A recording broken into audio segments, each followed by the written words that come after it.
આજના સરસ આ એજ્યુકેશનલ પ્રોગ્રામ આપણે રાખ્યો છે તો ખૂબ આનંદ થયો કે અમારું જ્ઞાન છે એ આપની પાસે અમે કંઈક પીરસી શકીએ. આપણે સમાજના જ શિક્ષકો અમે છીએ અને આજથી 3 વર્ષ પહેલા આપણા સમાજનું જ અમે એક સંગઠન બનાવ્યું.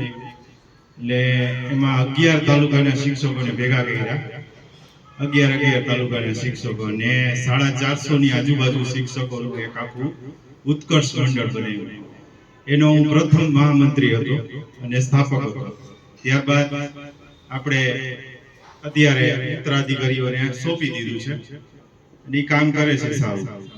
પણ આજે આપણે જે ભેગા થયા છીએ એ ફક્ત ને ફક્ત એજ્યુકેશન પ્રોગ્રામ માટે ભેગા થયા છીએ. તો મારે વાલીઓની એટલી વિનંતી છે કે આપનું જે બાળક ભણે છે, કયા ધોરણમાં ભણે છે, કેટલા વિષય આવે છે, ઘણા વાલીઓને ખબર જ નથી હોતી કે કેટલા વિષય બાળક ભણે છે.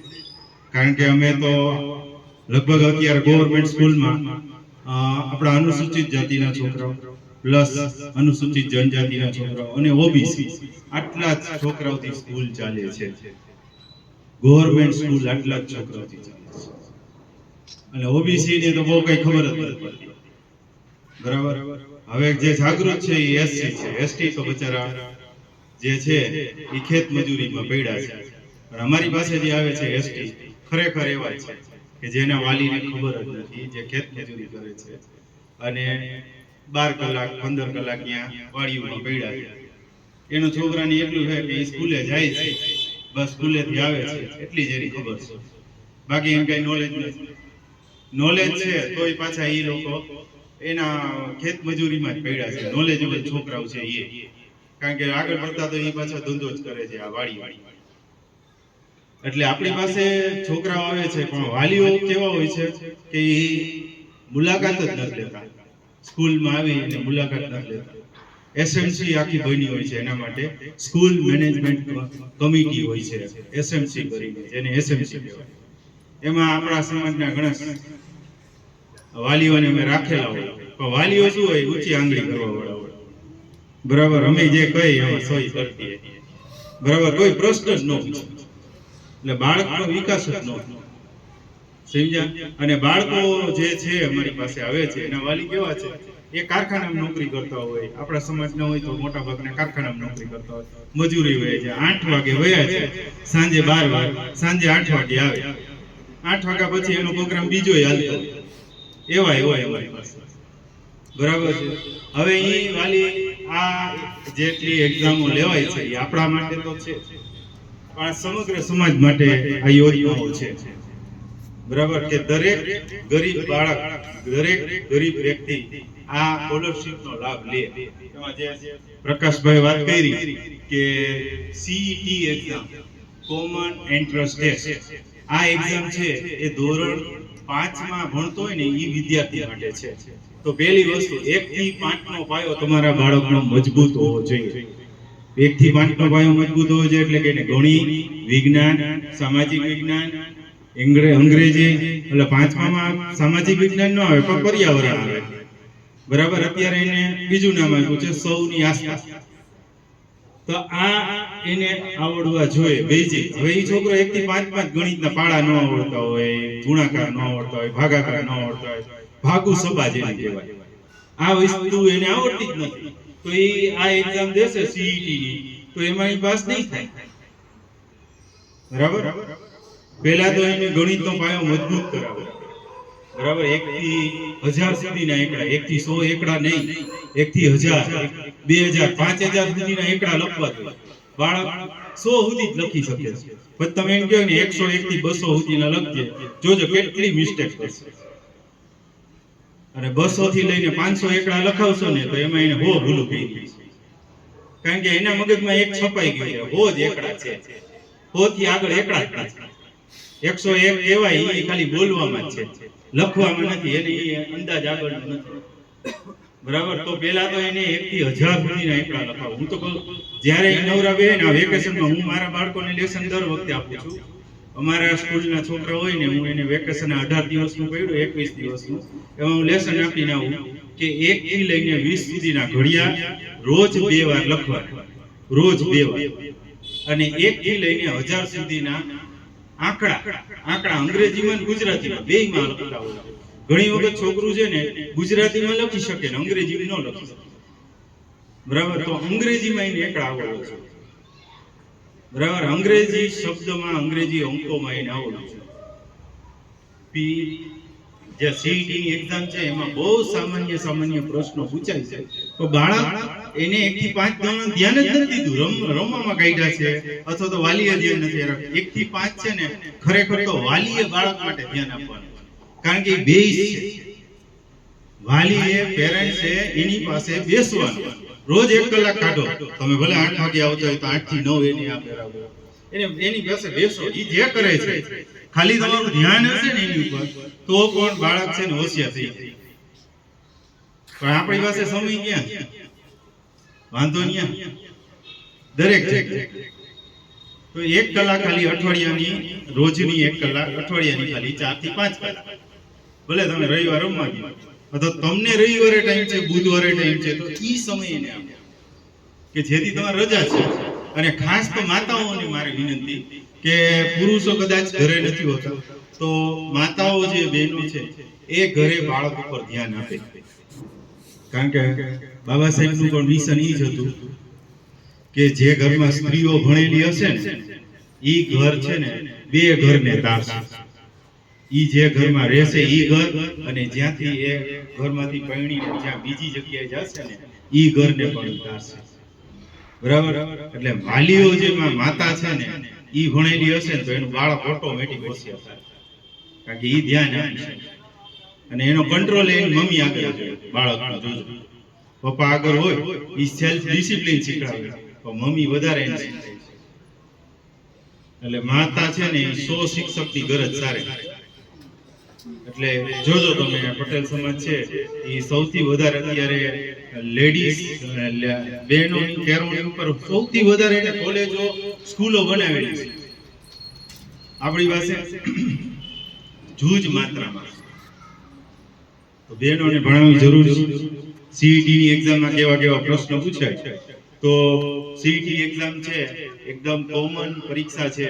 એકમ દશક 100 કે એવું એને જ્ઞાન હોવું જોઈએ, બરાબર? આંકડાનું જે અંકોનું જ્ઞાન, શબ્દમાં લખતા આવડવું જોઈએ, અંકોમાં લખતા આવડવું જોઈએ, બરાબર? પછી એને એમ કીધું હોય કે ભાઈ 525 છે તો એમાં 2 નું સ્થાન કિંમત લખો, તો 2 ની સ્થાન કિંમત એને ખબર પડવી જોઈએ, બરાબર? 3 ની સ્થાન કિંમત, 5 ની સ્થાન કિંમત. સ્થાન કિંમત એટલે શું? બાળકને ખબર જ ન હોય.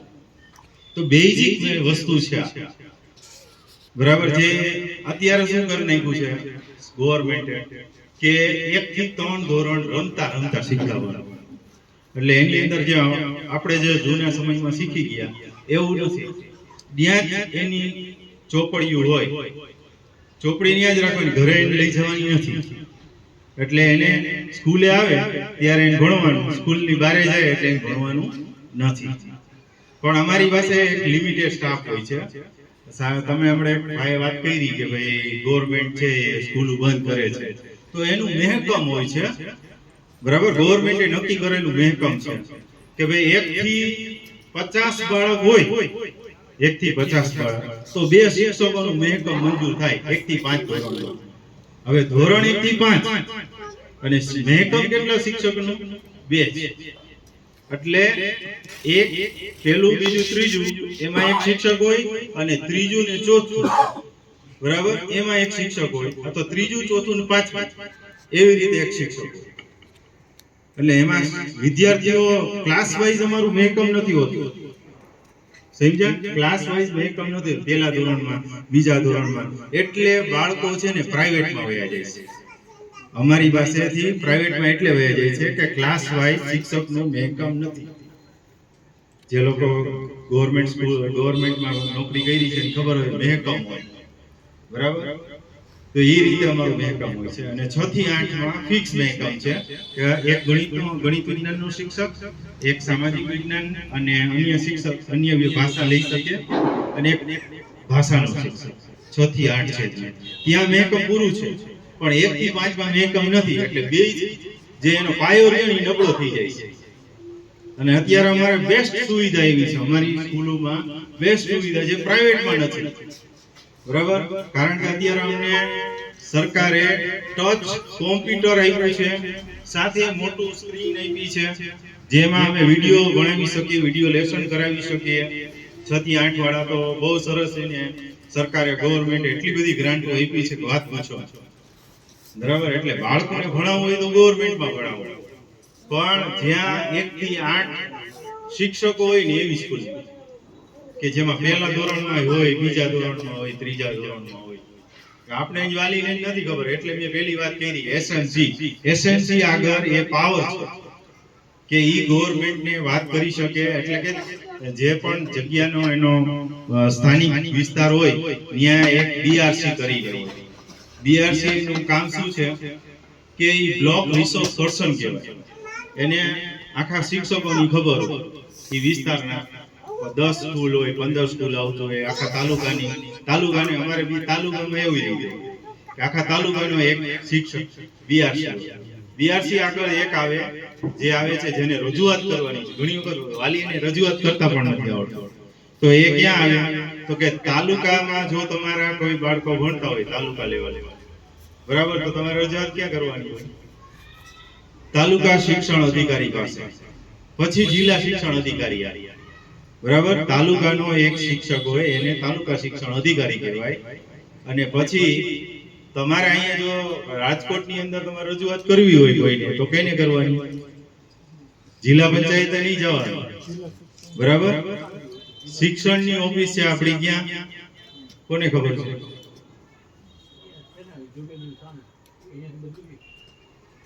કરણપરાની અંદર છે.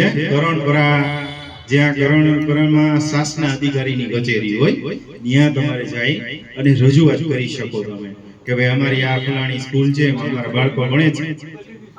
જુબેલીની સામે છે ને માધ્યમિક વાળાની છે, માધ્યમિક 9 થી લઈને 12 સુધીના શિક્ષક. પણ તમારે રજૂઆત કરવી હોય તો ત્યાં કરી શકો. અત્યારે જિલ્લા પંચાયતનું બિલ્ડિંગ કન્સ્ટ્રક્શનમાં છે, એટલે અત્યારે એને ટ્રાન્સફર કરી છે. ક્યાં? કોર્ટ બિલ્ડિંગમાં. જૂનું કોર્ટ બિલ્ડિંગ ક્યાં હતું? જુબેલી પાસે શાક માર્કેટમાં, ત્યાં. હવે તમને વાત કરું તો જેએનવી શું છે? જવાહર નવોદય વિદ્યાલય. એમાં તમારા બાળકને બીજા ધોરણથી લઈ અને 5મા ધોરણ સુધી તમારા ગ્રામ્યમાં જો ભણાવો ને, તમારા કોઈ સગા હોય, બરાબર છે, અથવા તમારું પોતાનું ગામડું હોય, ત્યાં તમારે એને ભણાવવો પડે. તો એને એમાં રેશિયો છે 80 અને 20. તો 80% ની અંદર જો તમારું બાળક આવશે એટલે એમાં 80% ગ્રામ્યના બાળકોને લેવાના છે અને 20% બાળકો છે એના લેવાના છે શહેરી વિસ્તારના. તો શહેરી વિસ્તારનો ચાન્સ લાગશે નહીં, કારણ કે આમાં તો બધી જ કાસ્ટના આવશે. જનરલ વાળા, ઓપન વાળા આવશે, એસસી વાળા આવશે, એસટી વાળા આવશે, ઓબીસી આવશે, ને એક નવો વર્ગ આવી ગયો ઈડબ્લ્યુએસ, એ આવશે. બરાબર, હવે જવાહર નવોદયની તૈયારી કેવી રીતે કરાવવાની? તો તમારે એને ગ્રામ્યમાં બેસાડી દેવાનું. અત્યારે ઘણી બધી એવી સંસ્થાઓ છે કે જે લોકો શું કરે છે કે એ તમને ડમી સ્કૂલમાં, ગ્રામ્યની ડમી સ્કૂલમાં બેસાડી દે. એટલે નામ ત્યાં ચાલે, બરાબર, એની હાજરી ત્યાં પુરાય, બધું ત્યાં થઈ જાય. એને તમારે ફી ભરી દેવાની, એ તમને કે આખું ગાઈડ કરી દે. અને સૌથી અત્યારે સારામાં સારું જો જવાહર નવોદયની એક્ઝામની તૈયારી કરાવતા હોય તો અહીંયા જસદણમાં કરાવે છે. એના બાળકો સૌથી વધારે પાસ થઈ અને જેએનવીમાં આવે છે. અત્યારે તમારો ખર્ચો આવશે, ખર્ચા અમે વીતા નહીં. 2 ફાકી ઓછી ખાજો, 2 મસાલા ઓછા ખાજો, બરાબર, એક ટાઈમ ઓછું જમજો. આપણા બાબા સાહેબે કીધું છે એક ટાઈમ ઓછું જમવાનું, પણ બાળકોને ભણાવો. તો એની ઉપર ધ્યાન આપજો તો તમારા બાળકની લાઈફ બની જશે. કારણ કે 5મા ધોરણમાં એન્ટ્રન્સ એક્ઝામ આપશે અને પાસ થઈ ગયો તો તમારે 6 થી 12 ધોરણ સુધી 1 પણ રૂપિયાનો ખર્ચો આવશે નહીં. બાળકનો ત્યાંથી બૂટ, ચપ્પલ, બ્રશ, બધી જ વસ્તુ, 2 જોડી કપડા, ડ્રેસ, બધી જ વસ્તુ ત્યાં આપે છે. મારો ખુદનો બાળક ત્યાં 12 સાયન્સમાં છે, જેએનવીમાં. બરાબર, મેં ટ્રાય કરાવી હતી પેલા 6ઠા ધોરણમાં, નો વારો આવ્યો. ટકા તો સારા હતા પણ વારો ન આવ્યો. પછી મેં 9માં ટ્રાય કરાવી. જેની તમે 4 વખત 3 વખત તમને ચાન્સ મળે, 3 વખત. પેલા 6ઠા ધોરણમાં એટલે 5મામાં પરીક્ષા આવે, 6ઠામાં ત્યાં જવાનું. પછી 8મામાં આવે. 8મામાં બાળક હોય ત્યારે એની એક્ઝામ આપી શકે. 8મામાં પાસ થાય અને એને 9મામાં ચાન્સ ત્યાં મળે અને પછી 11મામાં ચાન્સ મળે.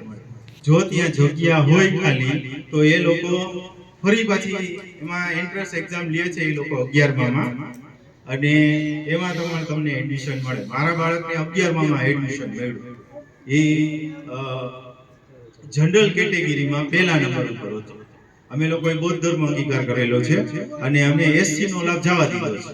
મેં અત્યારે આપણે કહેવાય ને કે ધર્મ પરિવર્તન કર્યા પછી આપણે ઘણી વખત એસસીમાં ને એસીમાં લાભ રહે, પણ બૌદ્ધ ધર્મ અંગીકાર કર્યા પછી તમારે એસસીમાં નથી રહેવાનું. ક્યાં કન્વર્ટ થવાનું છે? જનરલ.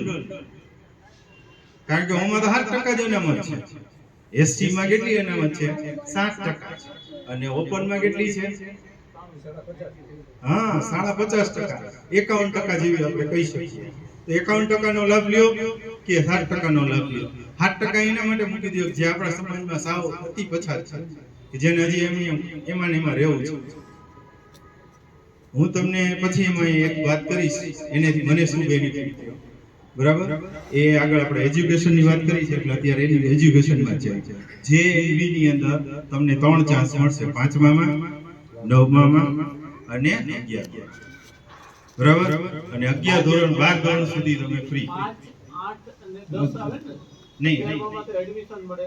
એટલે 10મામાં હોય, 10મું પાસ થઈ ગયો હોય.